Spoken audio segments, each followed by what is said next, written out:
Hello everyone and welcome to another beer review. Now today we're back on the Scottish series because I've got a lot of beers to get through and hopefully we're having more luck with some of these beers than we did with the kind of more mainstream ones that weren't really that great.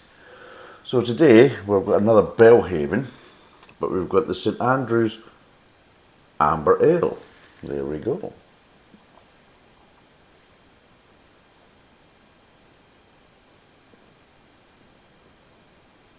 So anyway, this is Belhaven Brewery. It's St Andrews Amber Ale. It's bright, fruity and balanced. Oh, there's a lot of spiel on this. Belhaven, or the beautiful harbour, nestles among the rolling barley fields of Scotland's beautiful east coast. For nearly 300 years we have brewed in this place using only the finest local ingredients, apparently. Continuing that long tradition, this range of specialty beers, each its own unique taste and style, and together they represent the very best of Scottish brewing. There you go, my goodness. And any spill on the back. This classic amber ale is inspired by the great Scottish invention golf. Like the game, it's all about simplicity and balance. In this case, the perfect balance between biscuity malt and herbal and fruity hops. Just the thing to quench the thirst after a day on the course. So it's 4.6%, it's roughly about £2. I had to actually order it online, this one, because I couldn't actually get it in Scotland. There's a surprise. Quite a few of the Belhaven beers I couldn't get in Scotland, so I actually had to order them off the website from Green King, which owns Belhaven, and that's down in England. So I had to go to England to get Scottish beers that I couldn't get in Scotland. Go figure that one, eh? That doesn't make any sense, but never mind. So, let's crack it open and see what it's like. Now, there's one good thing, it's in a bottle, so there's no widget, so there's no silly pores. So there we go. Let's see what this is like. I hope this is a good one, because I can smell some stuff here. Oh, oh, oh, oh, oh. Calm it down, calm it down.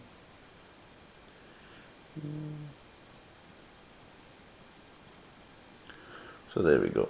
I'll do a wee picture for the camera. I think that looks quite nice. Smells, now what's the smell of? I'm getting malt. I'm getting malt.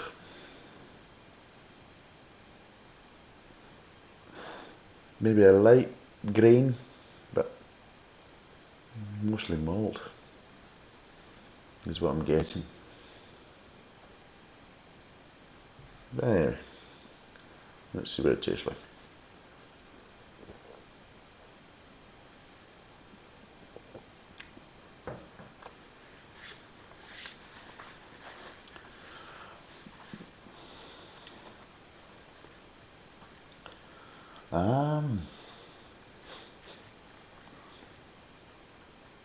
Quite gassy. For the type of amber ale, for an ale, it's quite gassy. It's almost as gassy as like a lager, so the kind of mouthfeel just isn't really quite right. It's just not the best mouthfeel for a kind of an amber ale or a kind of ale in general. As you can see, its head's starting to dissipate.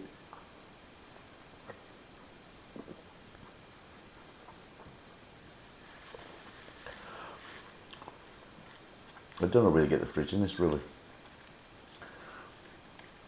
I'm not really getting any fruitiness.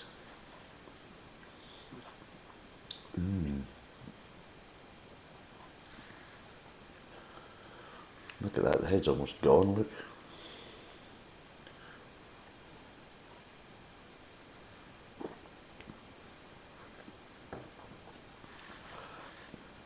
Right. I'm going to try and break down the flavours in a minute, but I'm just trying to get the mouth acclimatised because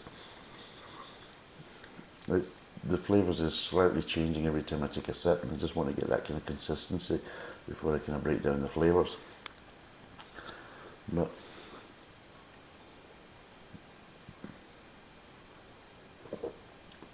yeah,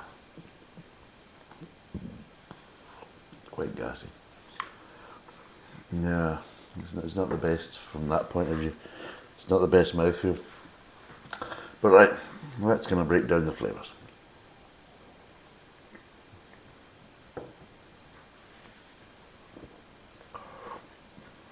Right. You start off with a bit of malty sweetness and a little bit of grain. Moves on to the mid-tongue. You still get this malty sweetness, but it's kind of died down a bit, so it's a bit lighter. You're getting little kind of hints of grain and just little accents of bitterness. Moves on to the kind of aftertaste. You've still got a little bit of malty sweetness. Any grain accents, they've gone. And you've just got this kind of slight kind of bitterness. So it is, and that's it. It's kind of lacking, and it's absolutely dead now, as you can see. Look at it. It's just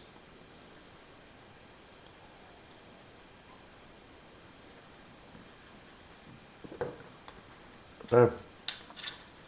The little hints of caramel there, at the kind of in the mid-tongue. Little hints of caramel at the start of the mouth, but little hints of caramel, just little accents of caramel in the mid-tongue. It does get a bit better after you've kind of had a few kind of mouthfuls of it, but the problem is, the biggest thing, apart from it really lacking any flavour and character, one of the major things is just the mouthfeel. It just isn't very nice. It's just overly carbonated, and for an ale it really shouldn't be. But they've carbonated it as if it was a bloody lager. You know, it's just like way too much. And look at it, it's absolutely dead. It's like a mill pond.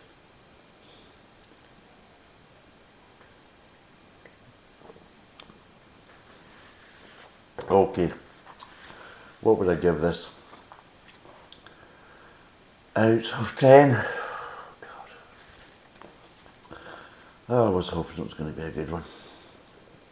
It's not really. It's rather bland and boring, and I was going to say the most kind of standout feature of the beer is it's overcarbonated. It just shows you what the rest is like. Right. Out of 10, I'm going to give this